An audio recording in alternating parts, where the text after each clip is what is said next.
So I've narrowed it down to two main reasons why I think someone looking for a vertical mouse should consider this mouse right here. And I'm not going to make you watch the whole video, I'm going to tell you right now. First reason, because it has a 4000 DPI high precision sensor. And second reason, because it has Logitech Flow technology. So to be clear, if you're someone who really appreciates above average cursor tracking, and you're someone who uses multiple computers simultaneously, then fork over the big bucks for this mouse right here, and I don't think you'll be disappointed. So if you're satisfied with that answer, then that's awesome. Hit the like button down below and see you later. But if you want to dive into it with me, then stick around for the rundown on this $130 ergonomic mouse by Logitech.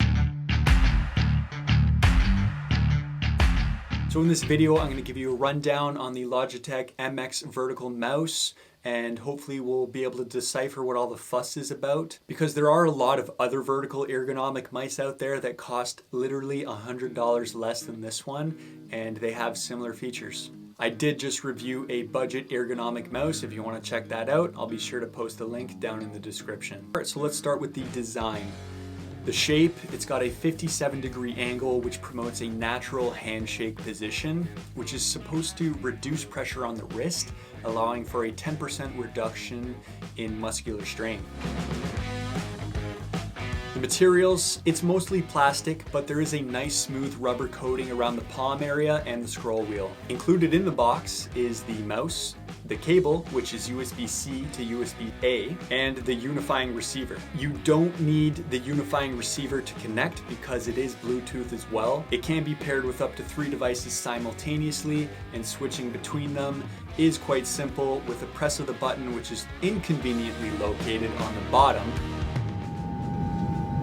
But as I mentioned at the beginning of this video, if you're spending the big bucks on this mouse, it's likely because you're going to be utilizing the Logitech Flow capabilities.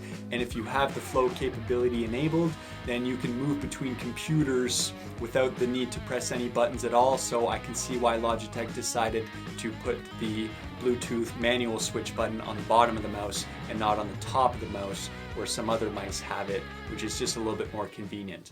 But what is cool about this mouse is that you can also connect to your computer with just the cable alone, and you can use it as a wired mouse.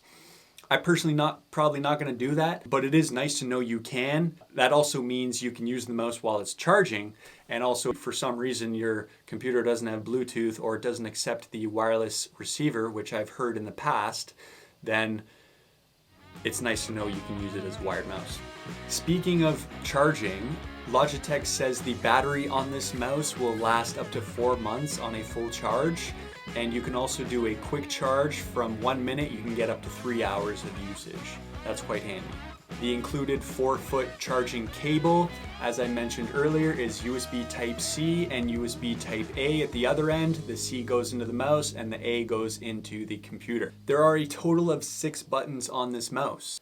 The left click, the right click, the scroll click, the forward, the back, and the pointer speed. All of which can be customized using the Logitech Options software, except for the left and right click. But let's talk about the pointer speed button. This is the coolest speed adjustment button I've ever seen on a mouse, and I guess that's the kind of thing you get with these more premium mice. It's nicely perched up at the top. Simply press and hold the button while moving the mouse left and right to manually adjust the speed, or you can set 2 custom speeds with quick clicks. I think it's quite responsive at 25% on my 13-inch MacBook Pro, but on my 32-inch monitor, I like it at about 50% to make sure I can reach all corners of the screen nice and easy without too much movement. The seemingly infinite adjustability on the high-precision 4000 DPI sensor is what I think sets this mouse apart from some of the more budget-friendly ergonomic mice out there. Logitech Flow gives the mouse the ability to switch between multiple devices by simply moving the cursor from one screen to another.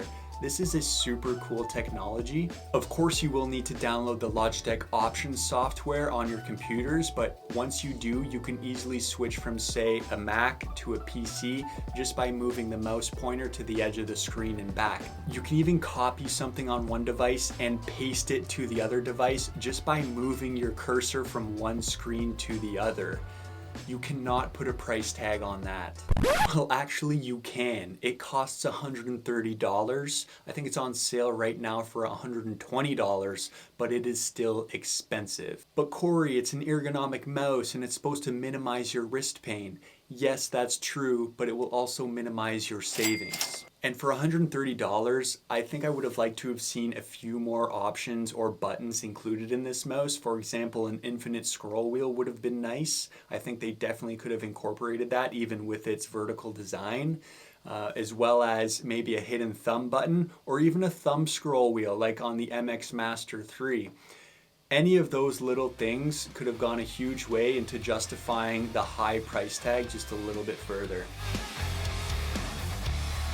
If you are someone just getting into the vertical mouse realm and you are okay with just average cursor tracking and you only have one computer, maybe try something a lot less expensive like the Jellycomb vertical ergonomic mouse.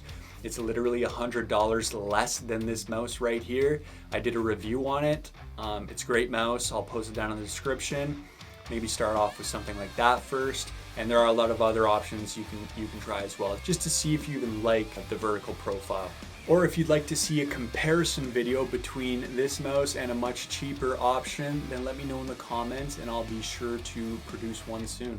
If you guys are into desktop tools that strike a balance between form and function, then definitely check out my channel and maybe consider subscribing while you are there. I would love to have you part of the community and let me know in the comments of future videos that you would like to see. Alright guys, hit the like button if you enjoyed the video and we'll see you in the next one.